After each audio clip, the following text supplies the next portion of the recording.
Hi and welcome to another episode. What we've got here is the REC Aerochopper. Basically, I've had this for about a year, if not longer, and I've never actually hooked it up, which is a bit crazy, but there we go. As you can see, it's by Amrosia Microcomputer products, and from what I understand, this little beast is a bit on the rare side, and there's a couple of different versions for different systems. But there's actually kind of like two different versions for the ST as far as I know, the Atari STE. Just to show you, on the other side there we've got, it says it, Atari 520, 1040 and Mega ST. There's no mention of the E versions of the Ataris, but I can't see why it wouldn't work. I know there's some games are a bit picky on the STE, but all I can do really is open this up for you and then set up the ST, plug this in and see what it does. So let's try to get in. And one thing it has got, for those that, like me, can't stand the sound of polystyrene, but you're gonna have to suffer it just as much as me. No idea if this is the right way up, and it's not. Just close it back up, turn it over. Everything's falling out. Oh dear. There we go, there's a booklet and bits of paper. Oh, lots of bits of paper. Just throw this out of the window. Oh, that's nice to know just as we get in there. Tells you about the simulation, blah blah blah. And it does mention the STE, and it doesn't mention the 1040 STE, but I can't see why that would be a problem. So lots of information there. Put that to the side. Quite a thick manual. Oh, it's even got the receipt. It seems to be bought from Fleet Control Systems, whoever they are. More bits of paper. Amendums to the manual. I'm sure that'll come in handy when we're actually setting it up. Atari Rainbow Toss Amendum. So, it seems that someone had their firmware updated, or the TOS updated on the ST. A warranty, got a feeling that's a bit out of date now. More bits of printer paper. Yet more amendums, dear me. Floppy disk, just the one. Let's put that back there for now. Can't believe though that polystyrene static can be too good for a floppy, but oh well. Throw that out the window for now as well. And here we have the controller. Goes into one of the ports on the back of the ST.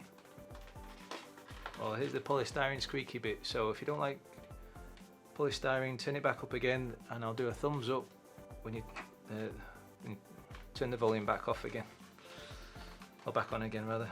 So mute now if you want to.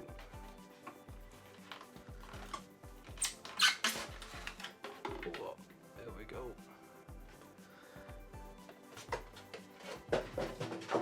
So there we go. It's quite lightweight. In fact, very lightweight. It's like there's nothing in there. It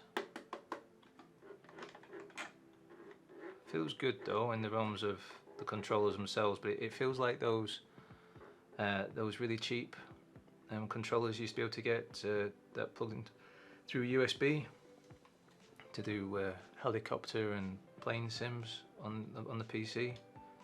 They don't seem to work anymore, those, because they needed Windows XP. Maybe there's a way of getting them working as well. But if you've had one of them, you'll know what I mean. They're very light. But, there we go. A couple of buttons. Don't know what they do. Seems to be a battery compartment, but it's just a pretend one.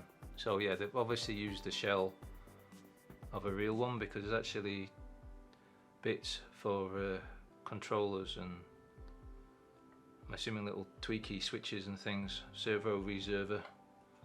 I don't know enough about radio control planes to know what that means, but it says this was made in Japan. Some kind of thing there. Don't know if that's just to, I think that's another cap to fill over a switch or something that would have been there in the real case. So now that we've had a look, let's get the ST set up and have a look at the game with this and go. So I've got the Atari STE set up. It's a 4160 ST, basically means it's got 4 meg built inside. External floppy, Cosmos X sticking out there with the Wi-Fi, USB stick, SD card, all that palaver. There's actually a Raspberry Pi sat in there, which is probably faster than the ST itself. But as you'll see in a moment when I bring the icons up, it gives me a chance to have the ST believing it's got hard drives connected. I can set up floppies as being, you know, drive A, so I can have all different images of ST games and stuff on there. It gives me a chance of Wi-Fi, gives me a chance of using a USB mouse. Doesn't have to be a fancy one that used to work on the PS/2 standard. It's just any old USB, it will work. I've also got the switch to jump in between the different tossers, but I just really have it set to 2.06, I believe it is. Anyway, back to the RC Aerochopper. This floppy disk, thankfully after all these years, works pretty much. There is one file that's damaged on there, I just can't get it to copy, but that file, all it is sat in the auto folder, and it seems to be just an exact copy of the game program anyway. So why it's hiding in there as well, no idea. Maybe the previous owner made a mistake, or maybe that's the way it came. But point is, I've managed to copy the game off. The game does work. I tested it before we started recording this video. So let's get it going, because what I've done is copied it across to the hard drive, and thankfully it actually works on the hard drive. Now, as you can see, there doesn't seem to be a particular year that this came out. I have no idea. I do know there's another version of this that actually uses the cartridge slot on the side of the ST, and it has a fancy cable that goes into that and everything like that, and a certain version of the program for that, it'll demand that you have that cartridge. I've read that it's a newer version of this. It says it's 1.3 of the program, but it's demanding that cartridge, and since I don't have that, I can't use it. So really great that the floppy disk actually works. The port that it connects to at the back here, from those eagle-eyed, will notice it goes into the serial port. So the idea of playing against someone else who've already got this, maybe that is for the later versions, or maybe you have to build a fancy cable so that you can have this plugged in and say a modem, or maybe it's another cable that it needs. Maybe it works for parallel. I haven't actually looked too much into that. That's what you get for not reading the manual, I suppose. But anyway, let's go for solid graphics. It does work with wireframe fine. It's just that it gets a bit confusing for me, because you're trying to see through the helicopter in it, or the plane, and it gets a bit confusing for me. So let's go for solid graphics. As I mentioned, there's no trim controls on here, so you have to mess around with the settings. I haven't bothered to do that just yet, because that would take quite a bit to do, and I really want to get on making this video. So let's go down and get the helicopter going. And oh, it's off already. So as you can see, I can spin it round. Oh, I'm losing control. Yep, let's spin it round. And I don't know all the different fancy flight jargon, you know, for tilting and all that sort of stuff, yaw and things. I know sort of the words, but I'm not too sure what they mean because I haven't remembered. But anyway, I seem to have gone really far away, so whoa, smash. So let's have a go at getting the plane going. So go back into the menu, get the airplane, and it's off again. It seems to be that the throttle's already on.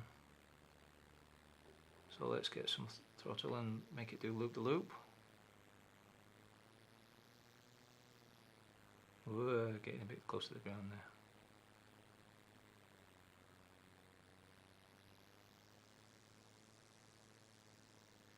And crashed again. Obviously I need an awful lot more practice in getting this going, so let's bring up the menu again and go back to the demo and let it show you what it can do.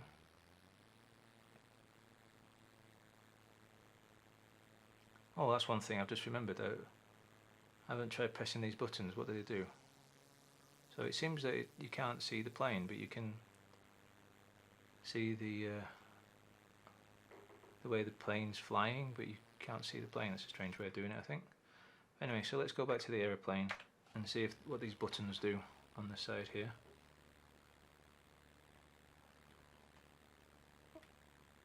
Oh, it's missiles and bombs.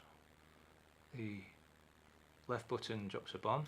Well, it did do when I still had one. Maybe you only get one each.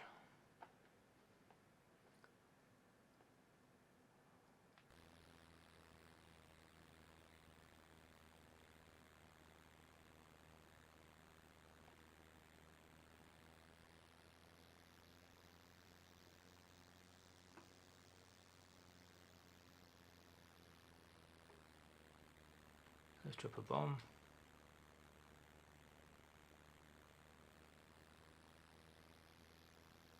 Oops. Maybe I need to learn to fly first.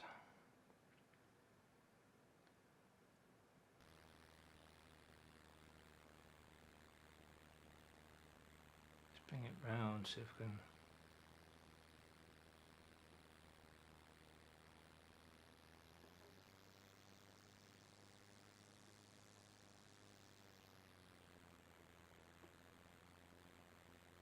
Oh, the concentration in my face right now must be appalling. Right, and there we go. I've obviously fired a missile of some sort. So I don't know how many hours of fun you would get with this. I think I might get a fair bit too, especially when I've got all the trims sorted out and everything like that. But yeah, that's nice. I've seen other systems like this for the PC, but they're very expensive for modern versions, and the cheaper ones that you see at car boots and stuff like that now seem to be that they'll only work on XP and things. Maybe there's a way to get them working on the Windows 10, but the one that I haven't managed to get it going. But all in all, I think this is a great bit of kit, especially for back in the day for the Atari STE. That must have been quite phenomenal back then. As always, happy gaming.